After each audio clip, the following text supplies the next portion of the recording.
All right, hello wine drinking people. Today is Friday, the 9th of May, and I'm just getting a little bit behind with all the drinking we've got going on. Usually we like to get these announcements out for these tastings a week before the event, but and we've got our every other Wednesday weekly tasting coming up, and the subject of study next Wednesday, or this coming Wednesday, or, well, I mean, the 14th of May, coming up pretty damn soon, is Australian wine, and you know, I don't even know why we're sending out these announcements anymore, because we pretty much sold out every tasting we have done in the back room this year at Cafe Maxx, and we've moved the tasting to the back room, so it's a lot more comfortable back there.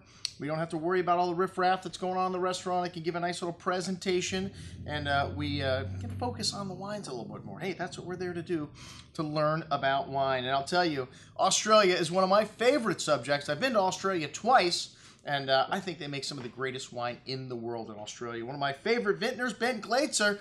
So it was good to see when his partner, Nick Kuchenmeister, came in with some of these wines from Heartland, which is a label that, you know, when I went and visited Ben at his winery, he showed us the Heartland wines, but this is a label that's changed quite a bit. Well, Nick is now his partner. He came on 2 years ago, and they've changed the focus of this brand to Langhorne Creek, which is one of the top areas in South Australia for Cabernet Sauvignon, and well, for Shiraz too. You know, it's a little cooler here, and the wines have a wonderful backbone of acidity, and you still get all that ripe, jammy fruit that people love about Australian wines, but these wines have got a backbone of acidity, and I think they're going to age wonderfully. Even the entry-level wines, which for $16.50, I think these are some of the greatest values that I have had all year in the store. Hey, the Director's Cut wine, definitely a step up here, and I mean, not a huge step up in price. These wines, some of the best Aussie wines that I have had this year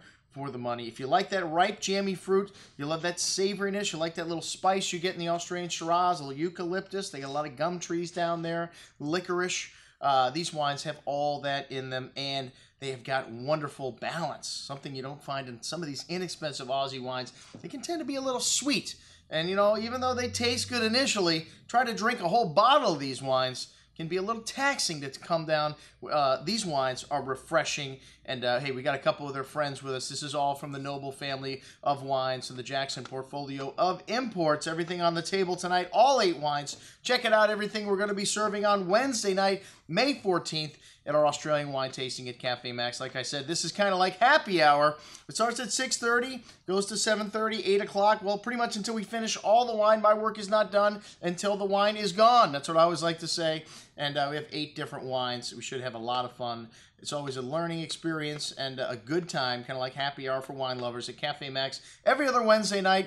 This, like I said, May 14th, we've got our Australian tasting. Come on down, mate, and check it out. I'm your host, Andrew Lampasoni, signing off for the Wine Watch, saying, remember, always drink the good stuff first.